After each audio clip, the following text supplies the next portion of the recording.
what's up? I just finished to remove the third brake light on my B8 S4 because I got some burn LEDs, as you see.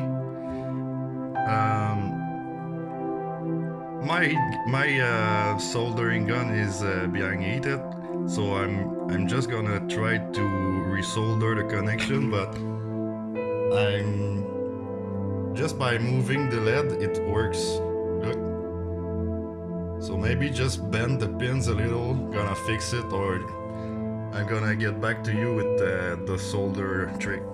Thank you. So yeah, I just heated the solder pins a little with my solder gun, and yeah, it is fixed now. Easy fix. More money in your pocket, brothers.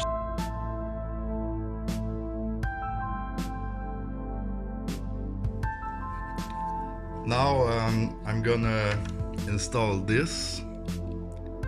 It's a third brake light strobe effect module.